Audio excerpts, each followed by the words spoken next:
85 मिली हैं नीतीश कुमार को। लेकिन क्या नीतीश कुमार ही मुख्यमंत्री बनने जा रहे हैं? ये सवाल जस का तस बना हुआ है। आज सारा दिन हमने गहमा गहमी देखी। कैबिनेट की आखिरी बैठक आज हुई।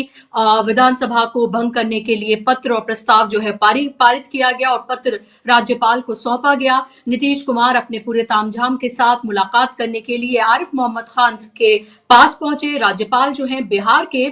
लेकिन तमाम जगह ये चलाया गया कि नीतीश कुमार ने इस्तीफा दे दिया है, इस्तीफा सौंप दिया है। लेकिन अभी तक की अगर हम बात करें तो नीतीश कुमार ने इस्तीफा नहीं सौंपा है और 19 तारीख को भंग होगी विधानसभा। यानी कि तब तक नीतीश कुमार जो है वही मुख्यमंत्री, कार्यकारी सही वो बने रहेंगे।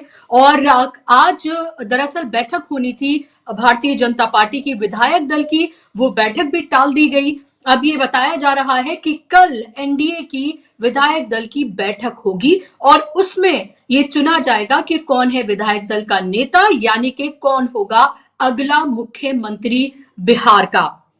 ये तस्वीर अभी तक साफ नहीं है कि नीतीश कुमार ही अगले मुख्यमंत्री होंगे। हालांकि मीडिया में तमाम खबरें ये चलाई जा रही हैं, लगातार ये कहा जा रहा है कि भाई नीतीश कुमार ही होंगे। नीतीश कुमार को बधाइयां दी जा रही हैं क्योंकि जाहिर सी बात है उनके नेतृत्व में चुनाव लड़ा गया है और 202 सीटें एनडीए की आई हैं। लेकिन क्या नीतीश कुमार ही वही चेहरा होंगे, ये अभी तक कंफर्म नहीं हो पाया है। ऐसे में आज जब तमाम जगहों पर खबरें ये चलाई गई कि नीतीश कुमार ने इस्तीफा दे दिया है, राज्यपाल को इस्तीफा सौंप दिया है, मुख्यमंत्री पद से उन्होंने इस्तीफा दे दिया है, लेकिन खबर यह है कि नीतीश कुमार ने अभी इस्तीफा नहीं दिया है। सवाल ये उठ रहा है कि जब उन्होंने राज्यपाल से मुलाकात की, उन्होंने विधानसभा को भंग करने के लिए पत्र उनको दिया, उससे पहले ये प्रस्ताव पारित हुआ, तो आखिर ये जो एक फॉर्मेलिटी है वो नीतीश कुमार ने क्यों नहीं पूरी की है? क्या इसके अंदर भी कोई खेल है? ये समझने की हम कोशिश जरूर करेंगे। देखिए, ये तो तस्वीर पूरी तरीके से साफ हो गई है कि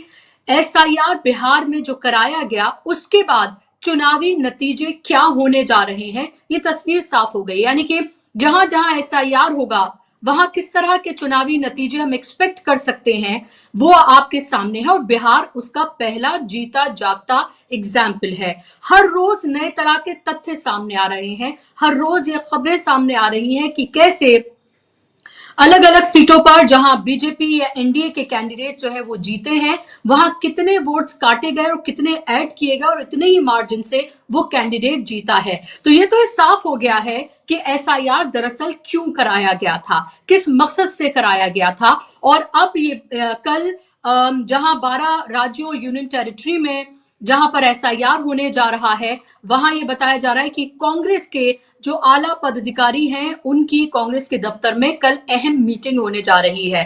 कांग्रेस लगातार एक्शन में नजर आ रही है, जाहिर सी बात है उसके लिए ये सबसे बड़ा झटका है क्योंकि राहुल गांधी ने पदयात्रा निकाली थी एसआईआर को लेकर, वोट चोरी को लेकर, वोट चोर गद्दी छोड़, ये नारा चस्पा हो गया था नरेंद्र मोदी के साथ। तेजस्वी यादव ने कितनी मेहनत की वो भी सब हमने देखा, लेकिन उसके बाद भी हुआ क्या? 20 साल के बाद एक बार फिर से एनडीए की सरकार बनने जा रही है और 20 तारीख को बताया जा रहा है कि शपथ ग्रहण समारोह होगा गांधी मैदान में पटना के। उसको आम लोगों के लिए बंद कर दिया गया है, वहां तमाम तरह की तैयारियां की जा रही हैं। तैयारियां तो हो रही हैं, बारात तो सज गई है, लेकिन दूल्हा कौन होगा ये अभी तक तय नहीं है। क्या नीतीश कुमार कोई खेल करेंगे या नीतीश कुमार के साथ कोई खेल होने जा रहा है, ये भी एक बड़ा सवाल है। क्या ऐसे वक्त में जब 85 सीटों के साथ Nitish Kumar second largest party बन के उभरे हैं और जो जिस तरह के तर्क दिए जा रहे हैं, अब आप उसमें यकीन करें या ना करें कि 10,000 रुपए की जो रिश्वत एक तरह से दी गई, आचार संहिता का जो उल्लंघन किया गया और किस तरह से 10,000 रुपए बांटे गए 1 करोड़ से ज्यादा महिलाओं के खाते में, तो आपको ये पता ही है कि कैसे इस सब के बीच जो कुछ किया गया, जो ये कहा जा रहा है कि महिलाओं ने भर भर के वोट दिए, लेकिन बीजेपी को नहीं, नीतीश कुमार को, जेडीयू को, और उसका सीधा फायदा नीतीश कुमार को मिला है। अब नीतीश कुमार के नेतृत्व में अगर चुनाव लड़ा गया है तो क्या बीजेपी ये हिमाकत कर सकती है कि वो नीतीश कुमार को मुख्यमंत्री ना बनाए? और मान लीजिए कि अभी प्रेशर में उन्हें मुख्यमंत्री बना दिया जाता है, तो क्या वाकई में नीतीश कुमार ही मुख्यमंत्री बने रहेंगे? बीजेपी के अलग अलग नेताओं की तरफ से अलग अलग तरह के बयान जो है सामने आ रहे हैं। जेडीयू के नेता जहां ये कह रहे हैं कि देखिए हमने तो कहा था कि ना मुख्यमंत्री पद खाली है ना प्रधानमंत्री का पद खाली है, वही बने रहेंगे, लेकिन उस तरह का कॉन्फिडेंस बीजेपी के जो विधायक हैं उनकी तरफ से देखने के लिए नहीं मिल रहा है। आज जो बैठक होने वाली थी, सवाल ये उठ रहा है कि वो आखिर क्यों टाल दी गई, और कल जो बैठक होगी क्या नीतीश कुमार को उसमें चुना जाएगा?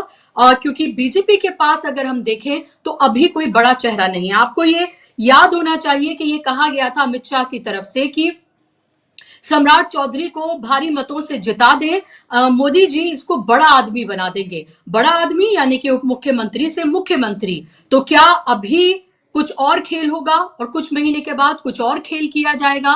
क्या जेडीयू को तोड़ने की कोशिश होगी? क्योंकि अल्टीमेटली जो टारगेट है बीजेपी का, बिल्कुल महाराष्ट्र मॉडल के तहत वो टारगेट यही है कि उनको बिहार में अपने दम पर सरकार बनानी है, या कम से कम ये कह सकते हैं कि उन्हें अपना मुख्यमंत्री, कोई ब्राह्मण चेहरा या कोई ओबीसी चेहरे की भी बात हो रही है, वो उनको बनाना है।